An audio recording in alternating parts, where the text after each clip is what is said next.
All right, so for the purpose of this video and you guys being able to see clearly, I'm gonna start setting up this piece of paper horizontally. As far as the setup, it doesn't really matter which way you start.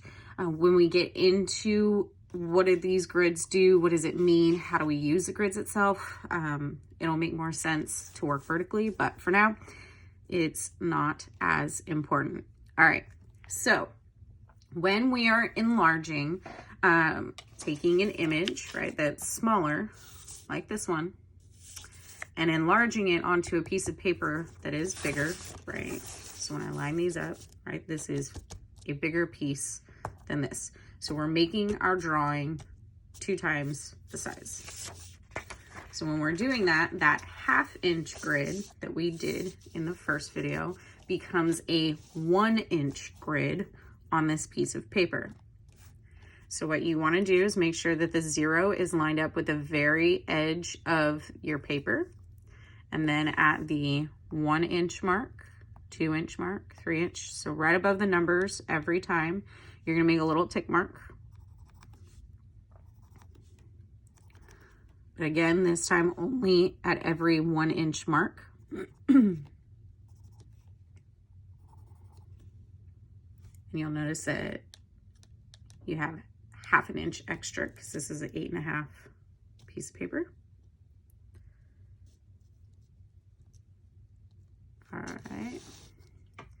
Then again, so I slid my ruler directly across, lined up 0, 1 inch, 2, 3, and so on. Again, for the purpose of this video, I am drawing my lines darker so that you can see them. When you're setting up your grid on this piece of paper, make sure to draw super, super, super light. You do not want to see these lines by the end of the project. That is its purpose. This will be a bigger deal on your final, but you want to start getting into the habits now. But because of the purpose of this video and being able to see what I am doing, I need to draw a little bit darker.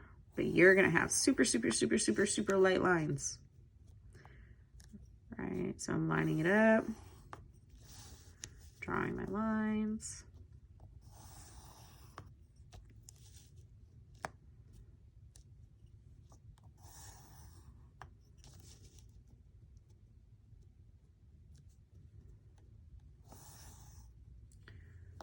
Make sure to hold your ruler steady, otherwise you get funky wonky lines. Easy to erase. All right, those light lines make it easier to erase if you do make a mistake.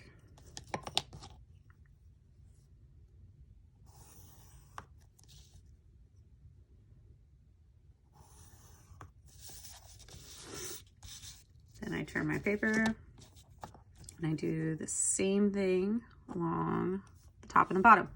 So 0 lined up with the edge of your page, every 1 inch mark.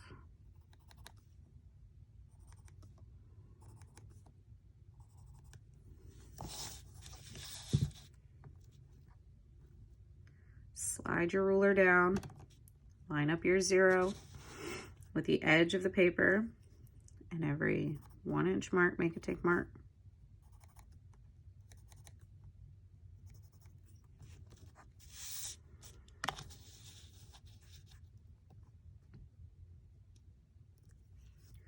Line up your marks and draw a light line, light.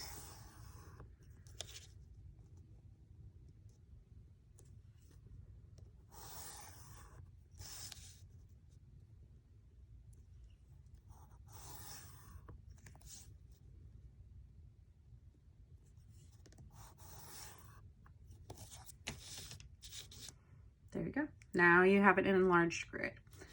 So what does this mean in relation to your other grid?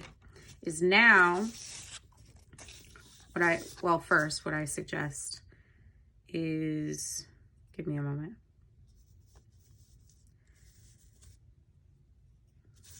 do whichever one makes more sense to you. You are going to end up with a 1/2 inch extra here and a 1/2 inch extra here. So this image is roughly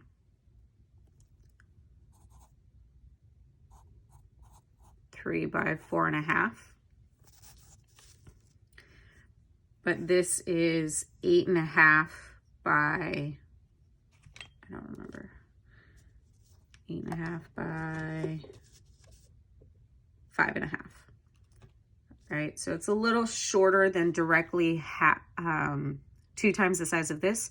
2 times would be a 6 by 9, which is your final draft of paper. So you're not going to have these 1/2 inch marks on your final draft. It's just on this one that you are.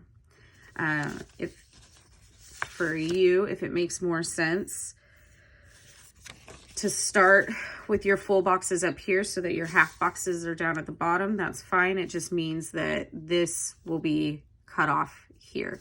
So if we were to lightly mark, so this could become box. So this becomes 1, 2, 3, 4, 5, 6. And then down, you want to make sure your ones are in the same spot. 1, 2, 3, 4, 5, 6, 7, 8, 9. And so up here, it would mean 1, 2, 3, 4, 5, 6. So we only have 1/2 of 1 showing. So when we start stuff, we'll probably want to start with 2 and then kind of lead into it because a bunch of this area is going to get cut off, right? So that our grid matches up. So like that. Now I can look one box at a time. I can block out all this stuff, and suddenly this complex image becomes a lot easier because now I'm just looking at lines and shapes and shadows. So if I were to look at box 2, right, there's nothing really in box 1.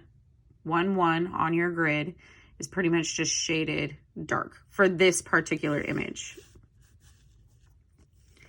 Now I can go in, look at box 2. Okay, so about this far up on the grid line, there's a hill, and it goes to about that far, right? Not quite half.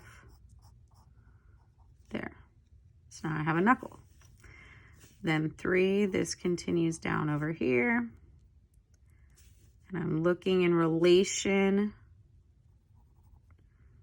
to the edges of the grid, kind of how far up does it go? It goes about halfway. And I'm just kind of roughly mapping it out. I notice there's a little edge of this knuckle that comes into this box just ever so slightly,